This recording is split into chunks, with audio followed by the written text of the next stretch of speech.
Waqas Abbasi from पला और राज छक्के के साथ फिर से वंस अगेन इस बार जोरदार शॉट।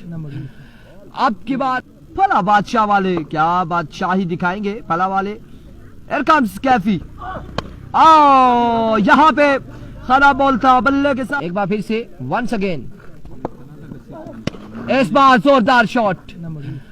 अब की बार बॉल गया बाउंड्री लाइन से। वंस अगेन फैजान फेजी दौड़े आए इस बार टॉप एज और पाके और तब जाकर बात बनेगी। और यहाँ पर ये जोरदार शॉट जो आज के दिन का लास्ट मैच खेला जाएगा मिन्स के वो डीके फाल्कन के साथ खेलेगी और उसके अल्लाह का फिर से एरिया चूज किया होगा।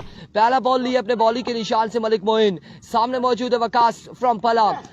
मैंने कहा था कि ये टाकरा अच्छा होगा। पहली बॉल पे हमारे सामने स्क्रीन के सामने आए एक बार फिर से Malik Moin full toss maximum on the board from the bat off Waqas Abbasi.